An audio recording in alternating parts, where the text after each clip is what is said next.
Hello മക്കളെ, നമ്മൾ ഇനി സെക്ഷൻ ബിയിലെ ക്വസ്റ്റ്യൻസിലേക്ക് കടക്കാൻ വേണ്ടി പോവാണ്. Question number 21. A square loop of side A is equal to 1 meter is held normally in front of a charge q is equal to 1 coulomb. The flux of the electric field through the shaded region is 5 divided by p into 1 by epsilon 0 Newton meter square per coulomb. Where the value of p. എടാ നമുക്കറിയാം, ഒരു സ്ക്വയറിൽ നിന്ന് ഇത്ര distance അകലെ ഒരു Q എന്നുള്ളൊരു charge പാർട്ടിക്കിളിനെ വെക്കുമ്പോൾ ആ സ്ക്വയറിൻ്റെ ഉള്ളിൽ ഈ ചാർജ് പാർട്ടിക്കിളിനെ എൻക്ലോസ് ചെയ്യുന്ന സമയത്ത് ഉണ്ടാവുന്ന ഫ്ലക്സ് എന്ന് പറഞ്ഞാൽ നമുക്കറിയാം 5 is equal to q by epsilon 0. So topic എന്ന് പറയുന്നത് chapter is from electric charge and field. +2 first chapter. Topic ഏതാ? Gauss law. സോ ഗോസ് ലോയിൽ നമ്മൾ പഠിക്കുന്നുണ്ട്, ഒരു ക്യൂ എന്നുള്ള ചാർജ് പാർട്ടിക്കിളിനെ നമ്മൾ ഒരു സർഫസിൽ എൻക്ലോസ് ചെയ്താൽ അവിടെ ഉണ്ടാകുന്ന ഫ്ലക്സ് q by epsilon 0 ആണ്. സോ ക്യൂബിൻ്റെ ഉള്ളിൽ വെക്കുകയാണെങ്കിൽ q by epsilon 0. പക്ഷേ സ്ക്വയർ എന്ന് പറയുന്നത് ക്യൂബിൻ്റെ ഒരു 6 ഫേസുകൾ ചേർന്നിട്ടാണ് നമ്മൾ ക്യൂബ് ഉണ്ടാക്കുന്നത്. അപ്പോൾ ഒരു ഫേസിലൂടെ പോകുന്ന ഫ്ലക്സ് ആണ് നമുക്കറിയാം. എത്രയാ?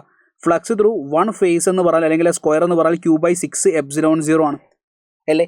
പക്ഷേ ഇവിടെ ചോദിച്ചിരിക്കുന്നത് അതല്ല. ഇവിടെ ചോദിച്ചിരിക്കുന്നത് ഈ ഒരു സ്ക്വയറിനെ നമ്മൾ ഷെയ്ഡ് ചെയ്തിരിക്കുന്ന രീതി അവിടെ കൊടുത്തിരിക്കുന്നത്. ഈ സ്ക്വയറിനെ ഷെയ്ഡ് ചെയ്ത രീതി നോക്കുക, ഇങ്ങനെ പീസാക്കിയിട്ടുണ്ട്, അതുപോലെ ഇങ്ങനെയും പീസാക്കിയിട്ടുണ്ട് അല്ലേ?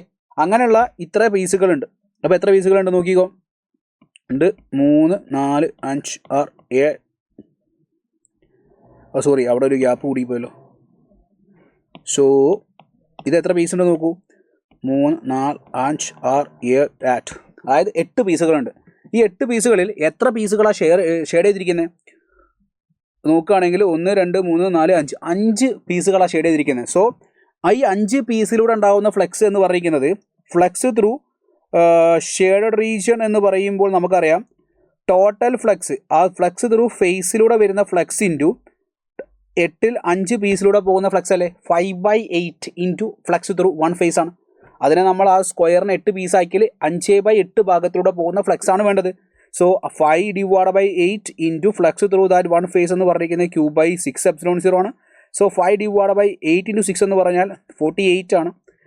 Into q by epsilon 0, the value of q എന്ന് പറഞ്ഞിരിക്കുന്നത് 1 ആണ്. സോ 5 divided by 48 എന്ന് കിട്ടും. സോ പിയുടെ വാല്യൂ എന്ന് പറയുന്നത് 48 ആണ്. സോ ഗോസ് തിയറം നിർബന്ധമായിട്ട് റിവൈസ് ചെയ്യണം. So all the very best. By.